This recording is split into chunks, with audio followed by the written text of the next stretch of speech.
Good morning, everyone. Hope everyone is doing well.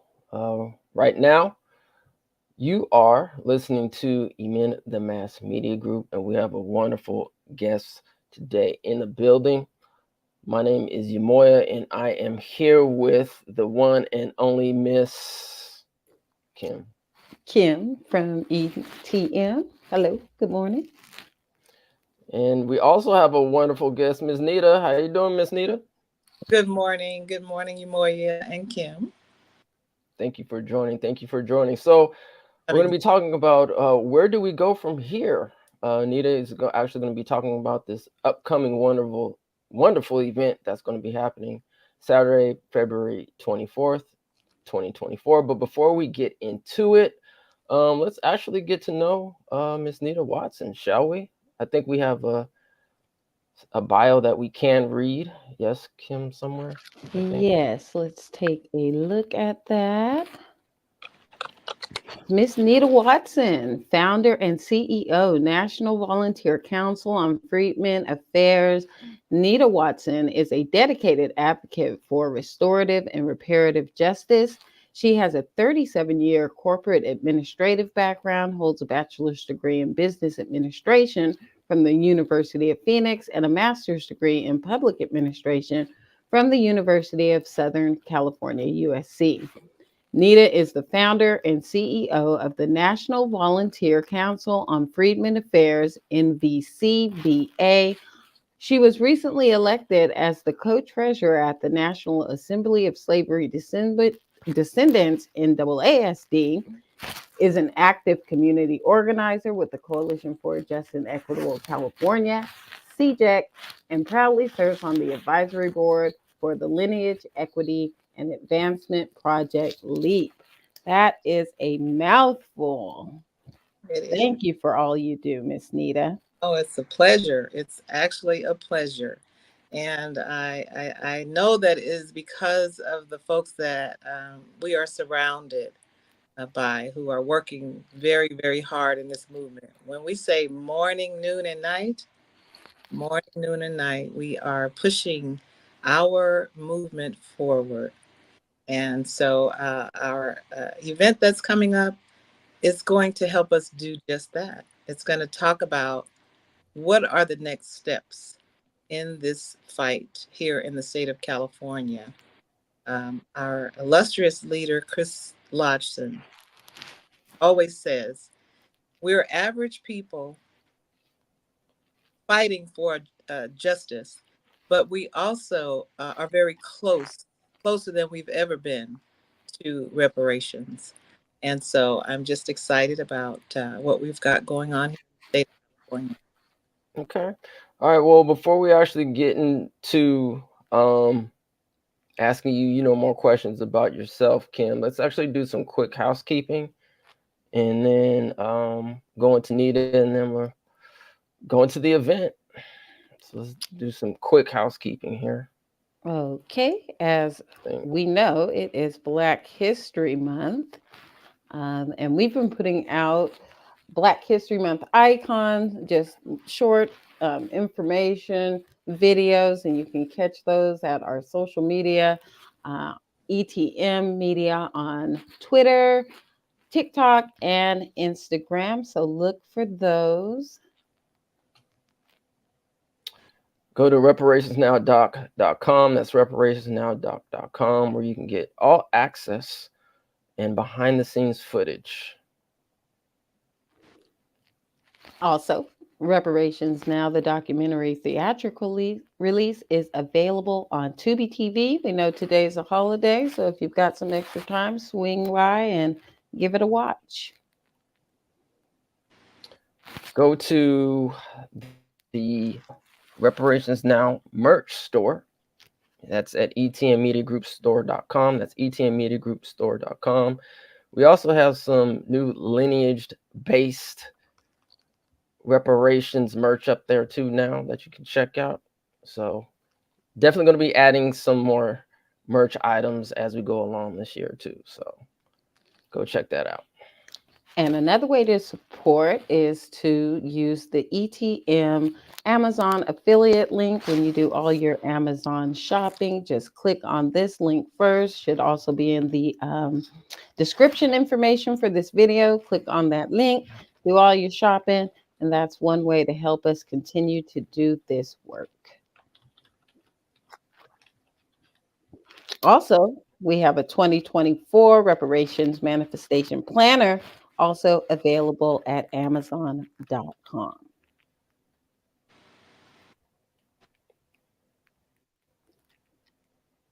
All right. And SB 490, a reparations bill to establish a California American Freedmen Affairs Agency, a genealogy office, communications, media affairs, data research and collection office, and much, much more. So if you click on that QR code or tap on that QR code, etc., you can find more information about SB 490. And we've actually read the bill on this platform, so you can listen to that or do yourself a favor and go and read it yourself. All right, I think that's it for our housekeeping. All right. So, Ms. Nita, how did you get involved in the reparation space? Well, I'm actually so glad you asked that question because, like I said, I have a corporate background, but I grew up in South Central Los Angeles and always paid attention to the things that we were suffering, even from a child. So up in South Central was the 60s and 70s, 80s on up until now, I've seen how we have been oppressed systemically. And so from a child, I've always known that that's something that I wanted to get involved with and help out with. And so fast forward to 2018, when I came to a meeting they were talking about reparations and the movement, and that's where I met Miss Lori Jenkins, and she introduced me to Chris Lodgson, and so literally the rest is history.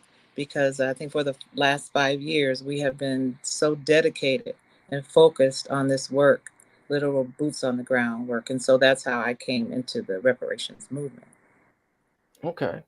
So why reparations? Why do you feel your calling is to advocate for reparations?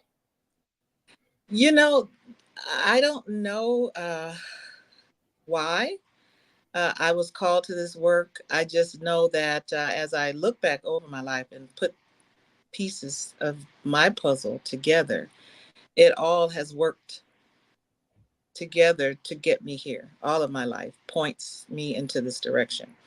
And so, with that, just everything that I've done as far as my advocacy, I started my first nonprofit in 2014, but I started that work around reentry in 2008. But I wanted to learn how to take care of people's lives by way of helping them get their records cleared, because that's very important work. It gets people's lives back on track. And so I started that nonprofit, and it just continues to build. And so, like I said, that was 2008. I started working basically in the not in the civil rights space, and so now we've evolved to reparations and fighting for reparative justice. All right. So Nita, where are you from? I'm from I was born and raised in South Central Los Angeles, actually Palmdale, and then we relocated when I was a very young child to Watts and Compton. So I've grown up in South Central all my life. We moved quite a bit, so I've lived in um, almost every area from Watts to Palmdale, essentially. So yeah, I'm a real I'm a real Los Angeles South Central raised girl. Okay. So, you know, for some of us that aren't familiar with the Great Migration that happened predominantly in the 50s, but um can you explain if your family had a migration story and also where, your lineage comes from here in the Oh, United States? what an amazing question, Umoya. My family is from Arkansas. And so my mother was the first of her 16 siblings to relocate to California. Those that did follow her, probably about 8 of her siblings followed her here. And so we have quite a big family base here. But there was also some migration to other parts. And so I have a lot of folks in Michigan. And so, yes, California, yeah, it is a big part of our story as far as it's the second migration, actually, that led my family here. I think it had a lot to do with the workforce and job opportunities. And so here we are. My mom relocated here in 1959.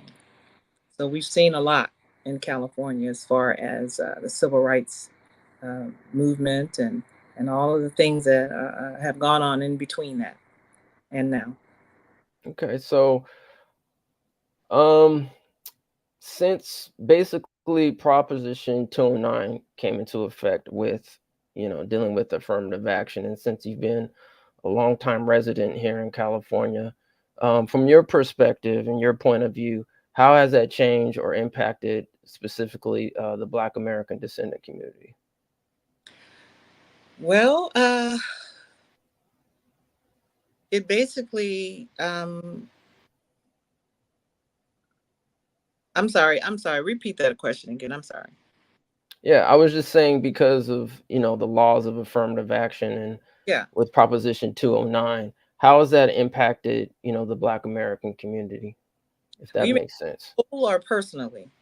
You mean as a whole or? Yeah, collectively and personally. Well, collectively, I feel like some of those things that were created for us, but we weren't able to benefit from them. So I don't think some of the backing those things out hurts us to the point where we can't progress. Mm. As a matter of fact, and I don't know a whole lot about this subject, so I don't want to say the wrong thing, but there's a lot of changes happening around diversity and things of that nature.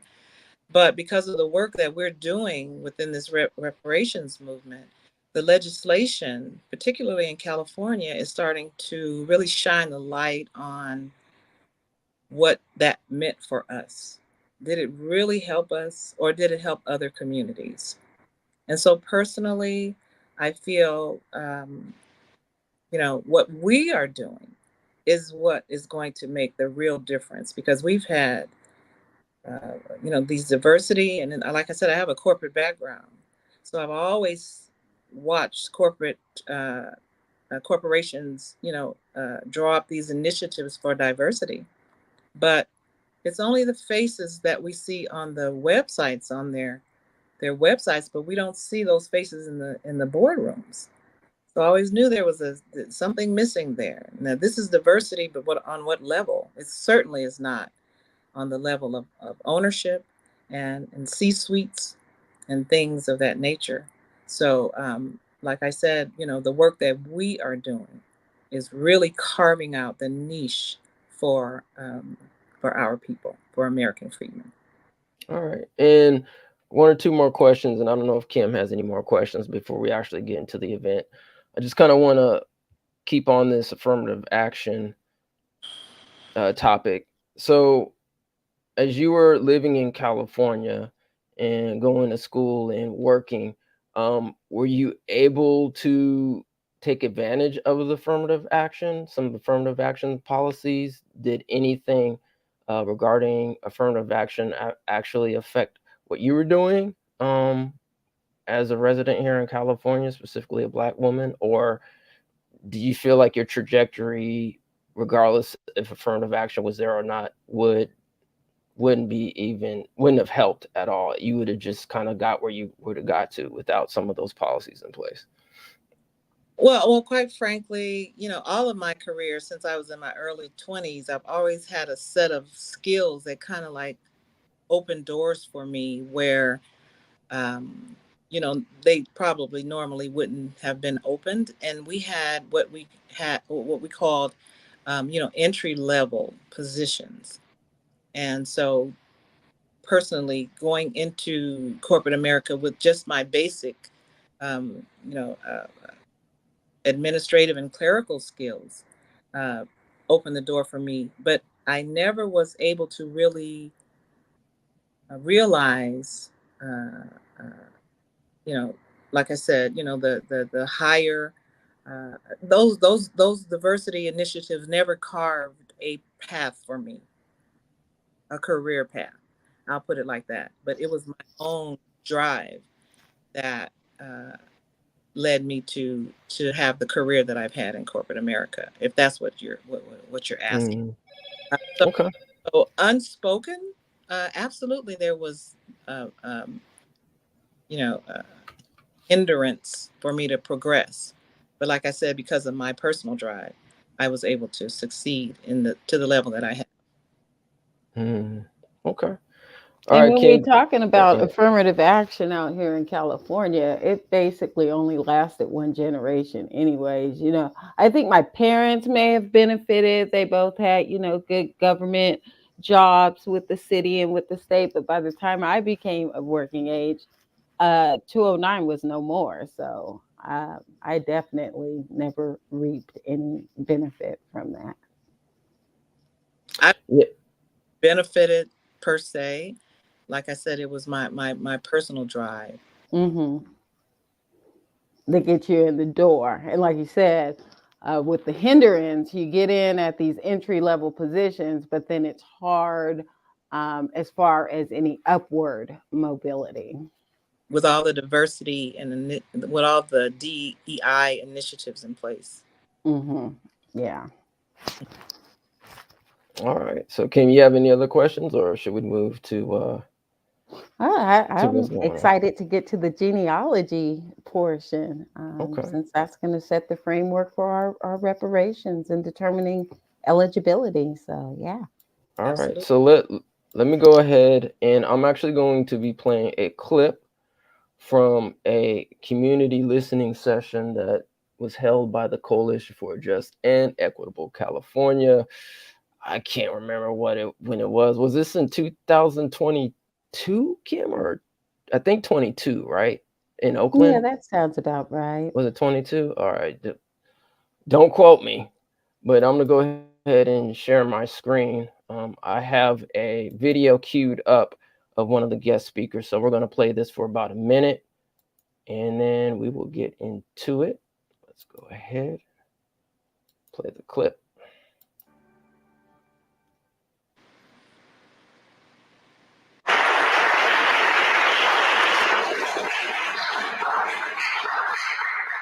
This is what all of you are going to be able to do. Now, before I go too much further, the founder of Reparations Generation and a few of the board members are actually attending this task force meeting today. And I would just like to ask David Mayer and Karen Hughes to stand.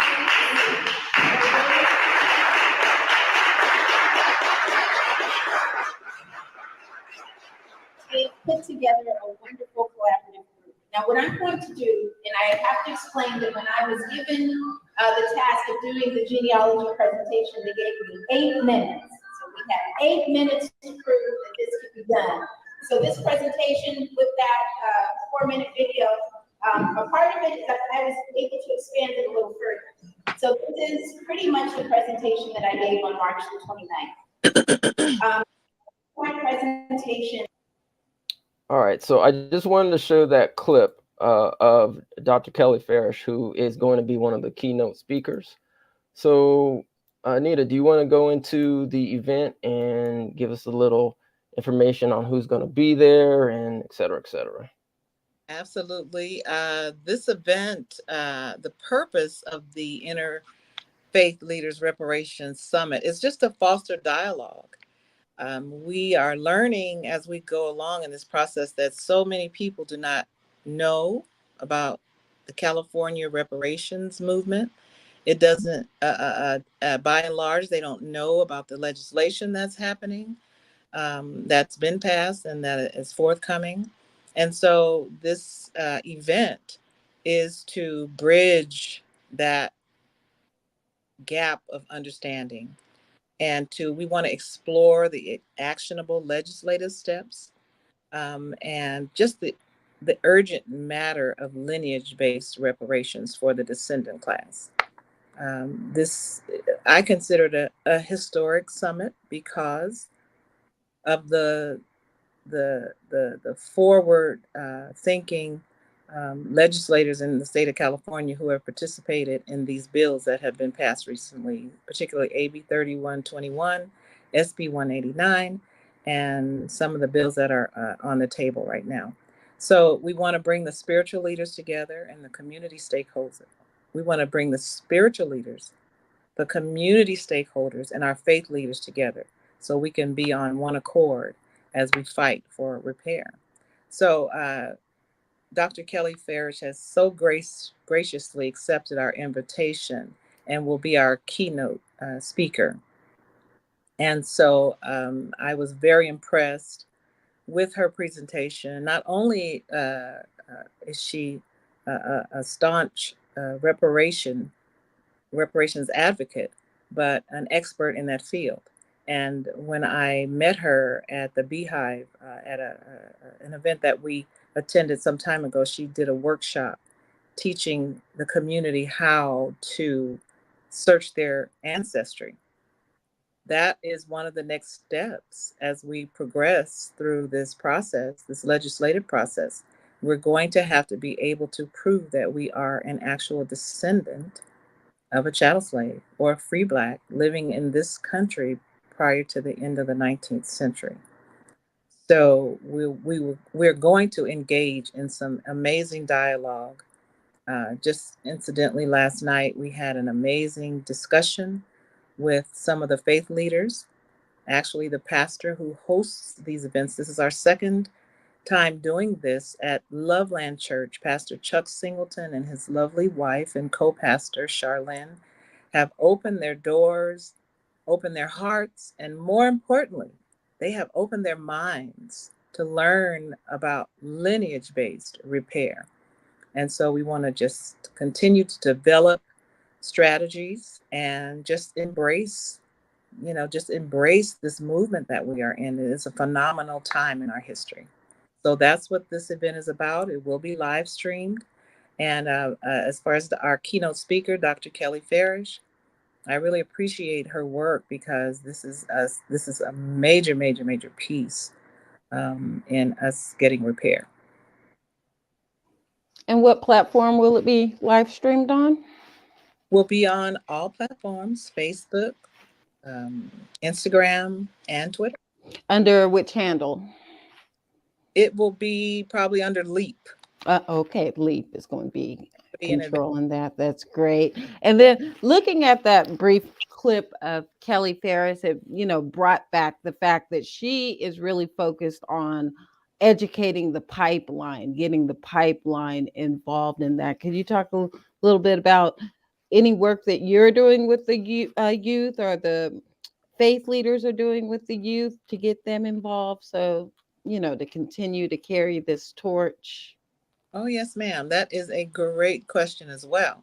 Last night, while chatting with Chad on the podcast on Politics and Black, he asked the same question. And so I was very, very happy to say that I'm working with an assistant principal out in the Riverside area, Dr. Sherry Hollowell. She's an assistant principal. We are developing a curriculum for high school students to teach them about reparations advocacy before they get to the university.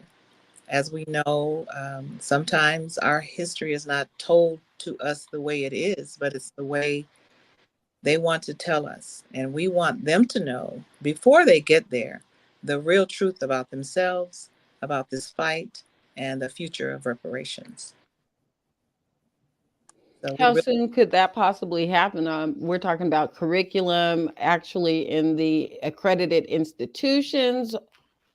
That's what you're trying to do. That sounds like a pretty major undertaking. It is, and we plan to roll it out in a pilot form in summer so that it doesn't intervene or interrupt, rather, their regular school So, we're trying to keep it where there's no reason that this is not something that they can participate in, voluntarily. And Okay. yeah, that's Well, it. best of luck with that. That sounds amazing. It is. And hopefully we will get to the point where it could be part of a regular school curriculum. Yes, yes, that's the goal. Great So question. Nita, so do you feel at some points, because with faith based, it's when you go into the situation, it's focused on faith, right? Yeah. And I'm just gonna call this elephant in the room question, because that's what we do on ET Media. We do these elephant in the room questions. Do you feel that it's at sometimes difficult trying to crack the faith-based community talking about reparations when predominantly it's talked about, in terms of religion? Is it something where speaking about reparations is a difficult thing to talk about in the faith-based area? In the Black church. In particular, yes, the Black church, being specific. Well, I cannot say that it's not a challenge, but it is a challenge that we are up for because it is our history. It's our history. And beside that, the fact of the matter is that reparations is God's work. It's biblically sound. And quite frankly, we cannot move forward, as we discussed last night. We can't move forward without it. Every major move of upward mobility for Black people in this country has started in somebody's church basement. In fact, General Sherman gathered 20 faith leaders after the Reconstruction and came up with the Field Order 15. Those were faith leaders. The Black church, arguably, has always been the pillar and the foundation of our movements. And so that will not change. It can't change because that's where we are centered, and we always have been in this country. There's no doubt about it that we have to realize that this is a matter that's urgent to God when it comes to faith and faith leaders. We have to understand that this is a movement that must include all interfaith leaders. All right. So if you're approaching someone in the faith base, in particular, they go to a Black church, and they ask you, well, I believe in God.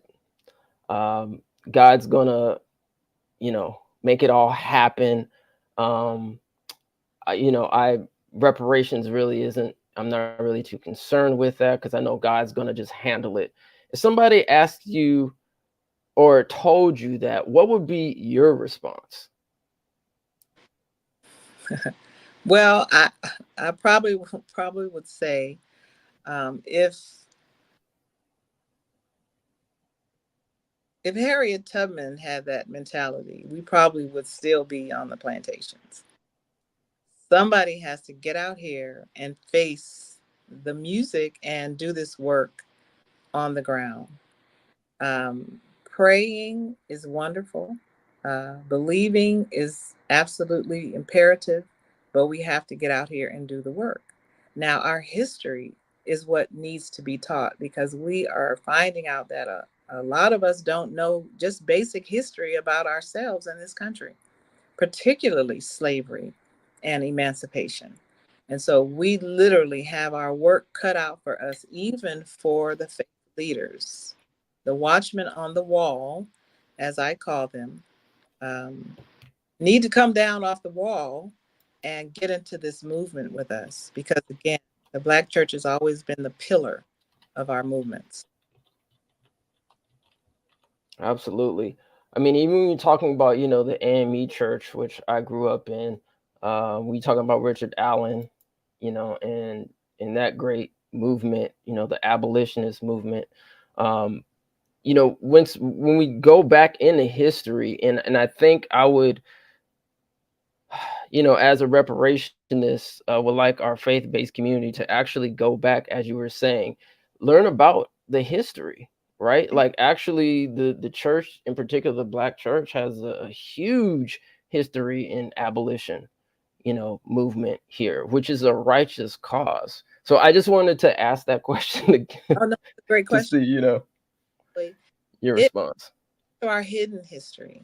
Our history was hidden intentionally.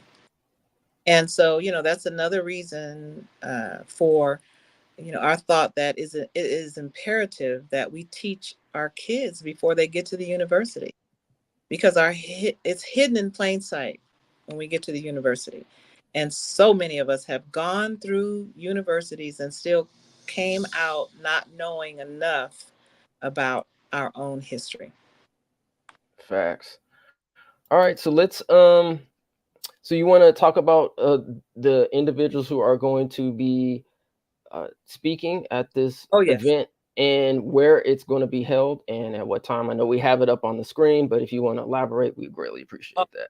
First of all, Pastor Chuck Singleton is certainly just an inspiration because of his open mindedness. And that's what we're talking about here. We're talking about having an opportunity to sit down with interfaith leaders, not just the Black church, but all churches, to hear about what we have going on in California by way of legislation, how we're going to move forward. And his beautiful wife, Sister Charlene, same thing. Beautiful minds, totally open, understanding, total advocates. And as we know, our illustrious former chair, Ms. Attorney Camilla Moore, will be joining us. Chris Lodgson, fearless leader, so critical to my learning, my growth, as many of the folks around me. It's not just one, two, three. It's like everybody has had such an amazing impression on my mind as it relates to this work. Mr. Chad Brown, our national spokesperson, will be joining us, and they were with us last year. And it was a phenomenal event. And then, needless to say, Dr. Kelly Farish is going to teach us how to prepare for whatever is getting ready to come down as far as reparations, compensation, the bills that are happening. We got to get ourselves prepared to receive whatever a door is going to be open unto us for reparations. And so we're excited. We'll start at 10 o'clock. We're going to serve you a delicious lunch catered by my favorite caterer, Miss Sandra Wyrick. And yeah, we're going to have a great time. We're coming off of a very, very intense conversation last night about where we're going to go from here as a people, forsaking what anybody else is doing or thinking. What are we thinking about? And how are we thinking about how we're going to approach these next steps? Legislatively, we got to get engaged with our legislators. These are musts for our progression. And so that's what we're going to be talking about tomorrow. It's going to be very exciting. We got music for you. We're going to be singing. We're going to church. We're not having church, but we'll be in the church and we will honor the Lord as such. And so we look forward to all of you joining us. It will be live streamed. And if you're in the area, you're more than welcome to come on by. Stop on by. Okay, and that's going to be at the Loveland Church at 17977 Merrill Avenue, Fontana, California. Yes, sir. Okay. And I see the QR code there that will take you to the Eventbrite page. I actually swung by myself and just take a look, and it looks like the tickets are getting snapped up. Yeah, we're almost sold out, but that's basically for the head count for the meal. But I mean, you can't come. Even if it says sold out, still stop on by. There's plenty of space for us. All right, so get your tickets, the few that are left, if you want some of that delicious catering that you just told us about. Oh, yes. I'm a Okay. believer in feeding people. Whenever we get together, we're going to eat. Well, we know when Miss Nita's holding something, your belly's gonna be full. All right. Absolutely. So Nita, we're gonna wrap it up pretty soon, but can you explain the NVCFA LA and your role in it? Well, I'm actually the founder of the National Volunteer Council on Freedmen Affairs. Again, this work was born out of this reparations movement. As I stated earlier, I started a nonprofit in 2014. I'm a serial entrepreneur, so I have several entities that I'm just folding under this one umbrella, just to focus on upward mobility for our people. We want volunteers. We love folks that just want to come and help out, but we really need people who are skilled technically, uh, administratively. We need your connections. We need your contacts. We need your family members, your friends, your alliances. We have to get together to get this ball rolling the way it should be. And we can't do it without each other. And we certainly can't do it without our faith family. Absolutely. And how do Absolutely. they find you on social media? People who are interested in volunteering, or what's the best way to contact you? You can find me right on Instagram. I'm on Twitter. We're building our website right now, and hopefully we'll be able to launch it before the 24th. And so, yeah, we are on social media. So that's just at NVCFLA. We'll find you there. It's just at NVCFA, and it'll Oh, come on Instagram and on Twitter. all right. Okay. Thank you, Darlene, for showing up. We always appreciate you. Much love and respect. Good morning. Ronnie Lynn, how you doing? Good morning. Good morning, everybody. Thanks, Hey. Brenda, for coming through. Always appreciate everyone for showing up and tuning in and being informed. But before we leave, we've actually been on hiatus for a minute. I think we took the last 2 Sundays off, but we are going to get back into it. The Road to Reparations Community Show.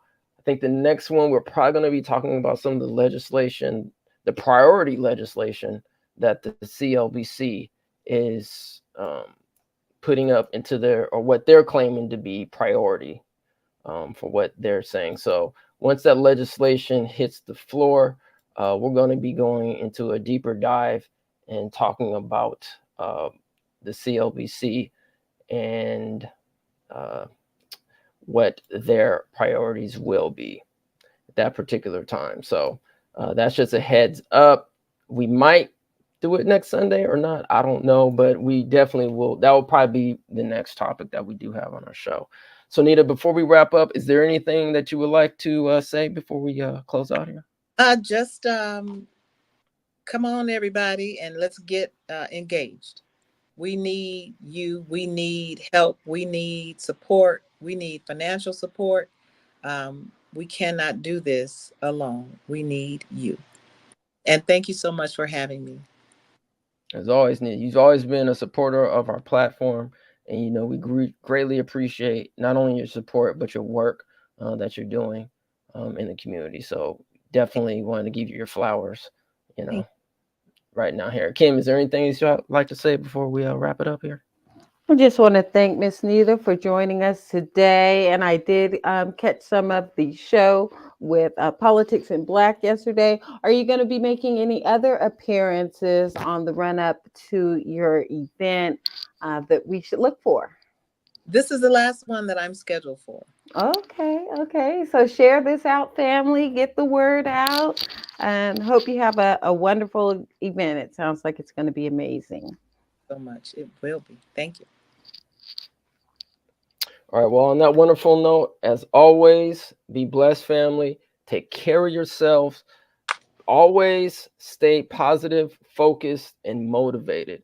Love you much. And on that note, everyone, peace and reparations. SB 490, introduced by Senator Stephen Bradford, is the first legislation that will create the California American Freedmen Affairs Agency. The CAFA agency is a recommendation from the California Reparations Task Force final report. Possible offices within the agency could include genealogy, strategic communications, data research collection, as well as general counsel with social services and family affairs. Tell your representative to support the upcoming 2024 reparations legislation. Find them at findyourrep.legislature.ca.gov.